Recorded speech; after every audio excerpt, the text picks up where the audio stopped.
Hello বন্ধুরা, আজকে একটা নতুন রেসিপি নিয়ে চলে এসেছি। আর এই রেসিপিতে ডাল থাকলে আর কিছুই লাগবে না প্রথম থেকে শেষ পর্যন্ত। তাহলে ভিডিওটা দেখতে থাকো, কেউ স্কিপ করে ভিডিওটা দেখবে না, তাহলে রেসিপিটা বুঝতে পারবে না। মাছগুলো আমি আগে থেকে এরকম পরিষ্কার করে নিয়ে নিয়েছি, একদম বেছে দেখো একদম ধুয়ে পরিষ্কার করে নিয়ে নিয়েছি। আর মাছটা ধুয়ে পানিটা ঝরিয়ে নিয়ে নিয়েছি। এবার একটা ছুরি নিয়েছি, আর আগে থেকে দেখো একটা মাছ আমি এরকম কেটে নিয়ে নিয়েছি ছুরি দিয়ে। ঠিক এরকম মাছের গায়ে একটু কেটে কেটে দেবো, যাতে মশলা খুব সুন্দরভাবে মাছের মধ্যে যায়।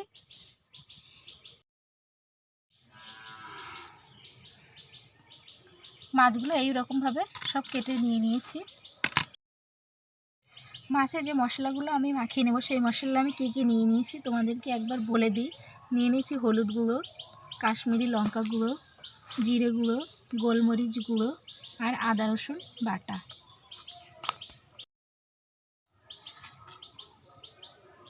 নিয়ে নিচ্ছে হলুদ, লঙ্কা গুঁড়োটা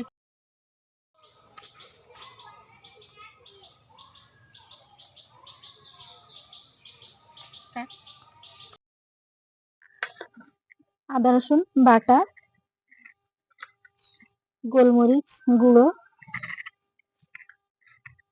জিরে গুঁড়ো হাফ চামচ, আর একটু দিয়ে দিচ্ছি স্বাদ অনুযায়ী লবণ। এবার দিয়ে দিচ্ছি একটু কাঁচা সরষের তেল,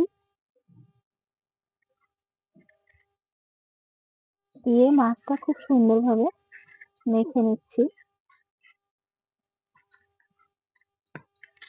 চাইলে এতে তোমরা লেবুর রসও দিতে পারো, লেবুর রস দিলে খুবই ভালো লাগে, কিন্তু আমার কাছে এখন লেবুর রস নেই, লেবুটা নেই, এর জন্য দিচ্ছি না।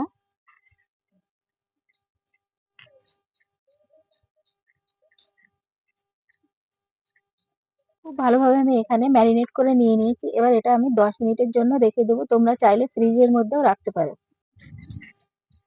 এবার 2 চামচ নিয়ে নিচ্ছি বেসন,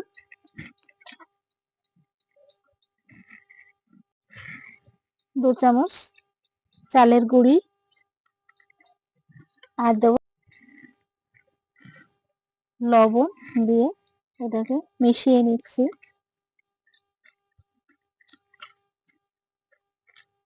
একটা মাছ নিয়ে হালকা এর মধ্যে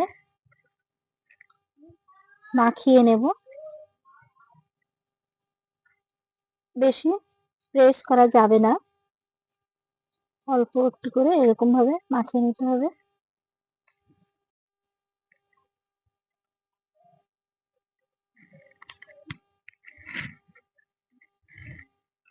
যাতে মাছটা কুরকুরা হয়।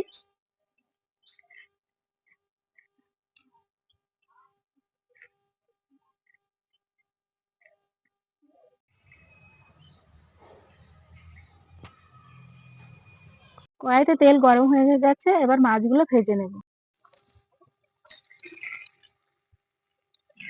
মিডিয়াম আছে মাছগুলো ভেজে নিতে হবে, খুব জোরে জ্বালালে হবে না, হালকা।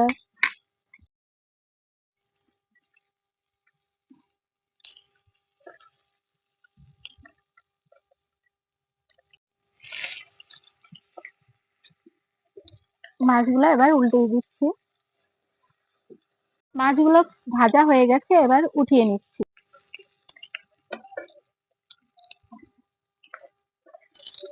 বাকি মাছগুলো আমি একই রকম ভাবে ভেজে নেব।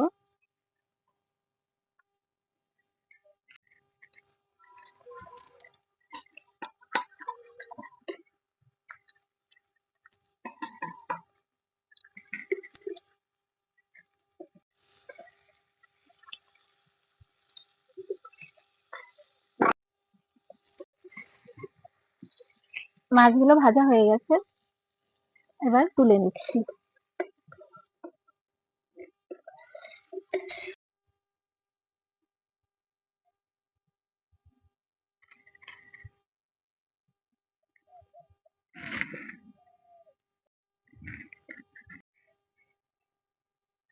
এরকম নিত্য নতুন রেসিপি পাওয়ার জন্য আমার চ্যানেলটিকে ফলো করো আর পাশের বেল আইকনটি ক্লিক করো। যখনই আমি নতুন রেসিপি আপলোড করব সবার আগে তোমাদের কাছে পৌঁছে যাবে।